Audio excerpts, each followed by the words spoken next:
Hello, folks. Welcome to the next episode of Safety Car Ending podcast. In this episode, we will switch over to F1 from cricket. We will try to preview the season ender Abu Dhabi Grand Prix and also do an analysis of the Qatar Grand Prix that concluded last week. So, in the Qatar Grand Prix, the talking point would have been the penalties that were dished out to the drivers. Those were the sort of penalties that were last seen during the Schumacher and Ferrari era. This stop and go penalty and drive through penalty. But it seems, as per the book guidelines, the uh, penalty for a double waved yellow is stop and go penalty, which was applied correctly to Lando Norris.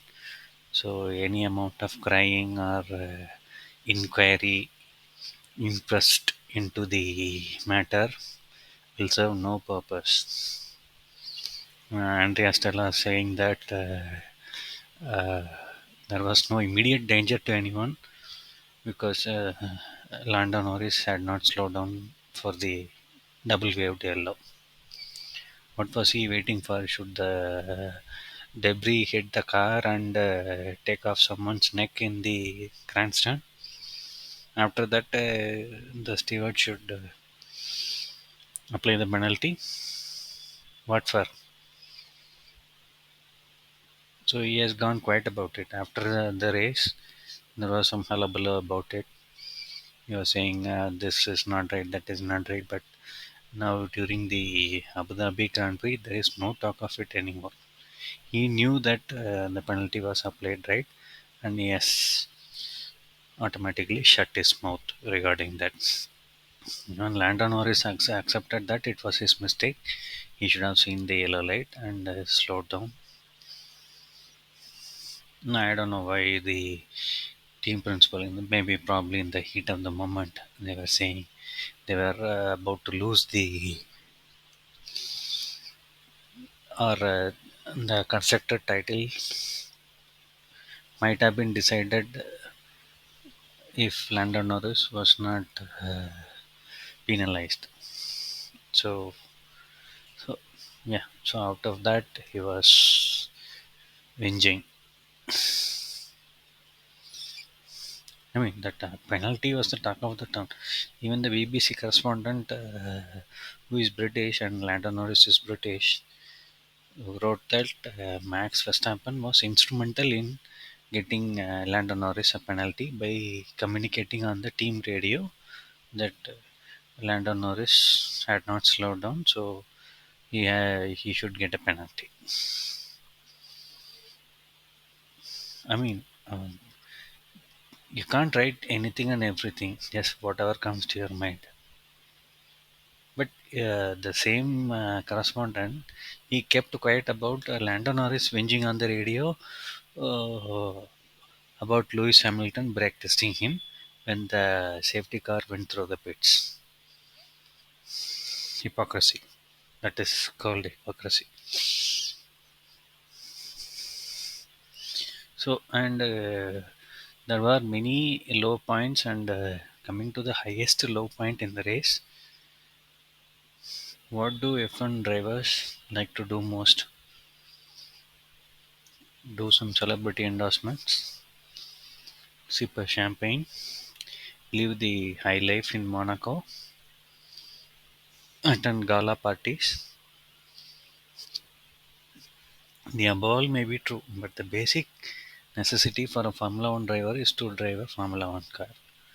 If it is possible, they will be driving it 24 hours a day without food and water, lap after lap after lap, trying to find the perfect line, how best to kiss the apex and come out of it unscathed.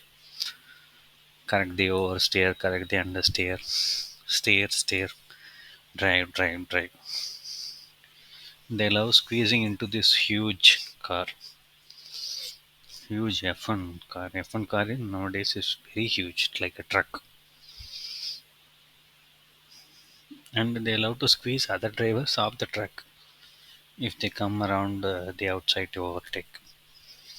Yeah, I'm talking about Max. So that being the case, imagine what would it feel for a driver to ask, request, if not beg, his race engineer to not drive the car. That too during a race. Lewis Hamilton did that when he was given a drive-through penalty. He came on the radio and asked his race engineer, Peter Bonington, long-time race engineer, probably their last race together. He asked his engineer, "Can we park the car, retire the car?" The response was, "No, you can't, because you will get a penalty in Abu Dhabi if you don't serve your penalty now." So, I mean, see, during a running race, a driver is asking, it is normal from the other side, maybe due to some technical issues or any other hydraulic issues. The race engineer comes on the radio and asks the driver to retire the car. But for a driver like Lewis Hamilton, 7-time world champion, and he was fighting the car to make it turn throughout the weekend. And he was at the end of his tether when the penalty was given. He took that as an opportunity and going against his racing instinct, begged his racing engineer for parking the car and getting the hell out of it, not wanting to endure the torture anymore. I never liked Lewis Hamilton when he came on the scene. I hated his brashness, cockiness, arrogance, driving style. He was the earlier avatar of now Max Verstappen. But even then, for a racing driver during a race to request his race engineer to retire the car, it's like a person committing suicide. That should not happen to anyone, and it has happened to Hamilton. I mean, look at his confidence levels, and I don't know. Just a week back, just the week before the Qatar Grand Prix in Las Vegas, he charged through the field from somewhere down on the field to second, behind the current Mercedes darling, future darling, George Russell, who who has lost the respect of Max Verstappen. I never saw that coming. I never knew that Max had respect at all for him to lose it. And that is another episode, George and Max. I mean, during this annual dinner, apparently he called out to George for and motioned him to sit next to him in the dinner. But as there was a vacant seat near Max, when George Russell came, took the chair and put it near Lewis Hamilton and sat there. Before that, he went on record saying that if I will be a world champion, I will be like Lewis Hamilton. Hard, but never over the line. I don't agree with that statement. He has been over the line many times. Ask Valtteri Bottas, Nico Rosberg, Kimi Raikkonen, whose car he banged into in the back of an Chinese Grand Prix. So even for a guy like Lewis Hamilton, not wanting to drive a car is alarming. I mean, who should be alarmed is Fred Vasseur. Probably since he is going to a new team, the team also did not focus their energies on Lewis Hamilton and put it all behind George. That might be one of the reason because they, apart from Lewis Hamilton, the team has never recovered from the loss of 2021 when in the same Abu Dhabi Grand Prix it was made a spectacle instead of following the rules. I don't know why Mercedes never took any legal action against it. That remains a mystery. I mean, they since then they have always put a foot wrong, if not put both foot wrong and trum- uh, tumbled over themselves. Probably the sudden decision of Hamilton to switch over to Ferrari even before the start of the race season must have been the final nail in the coffin. Had he done it during the summer break or sometime later, the both the cars might have been equal. Now the car is slightly primed towards George Russell's uh, driving style.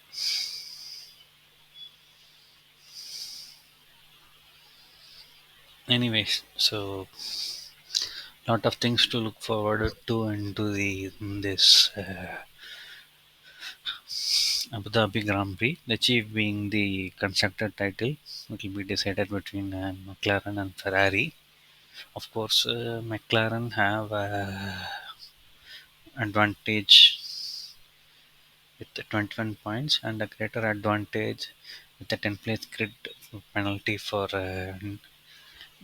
Lewis Hamilton's next year teammate Charles Leclerc, whose brother Arthur Leclerc tested the car in the first practice. I mean, the first practice is sometimes in few of the races is given to the development drivers of the teams. So many new faces were on the grid in the first practice. So he has a 10, Charles has a 10 place grid penalty, and the best, even if he qualifies on pole, he'll be starting on 11th. But uh, another important is the second place in Drivers' Championship, which in fact Max has won for the fourth time. The second place is now occupied by Lando Norris with 349 points, and Charles is third with 341 points. 8 point difference. The deficit may be offset during this race if Charles Leclerc qualifies 11th and has a very good chance of making to the top 5 or past Lando Norris in the first 5 laps. Or it'll be interesting to see what sort of alternative strategy Fred Vasseur comes up with for this race.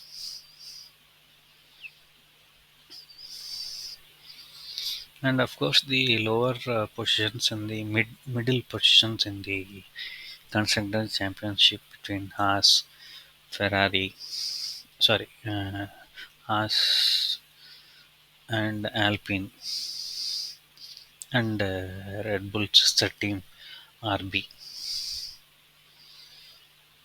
So, will it be the last race for Sergio Perez with Red Bull? Also, Valtteri Bottas is going back to Mercedes after Lewis Hamilton's exit as a reserve driver. Shaw Guan Yu, I don't know where he is heading to next because nothing has been announced as of now.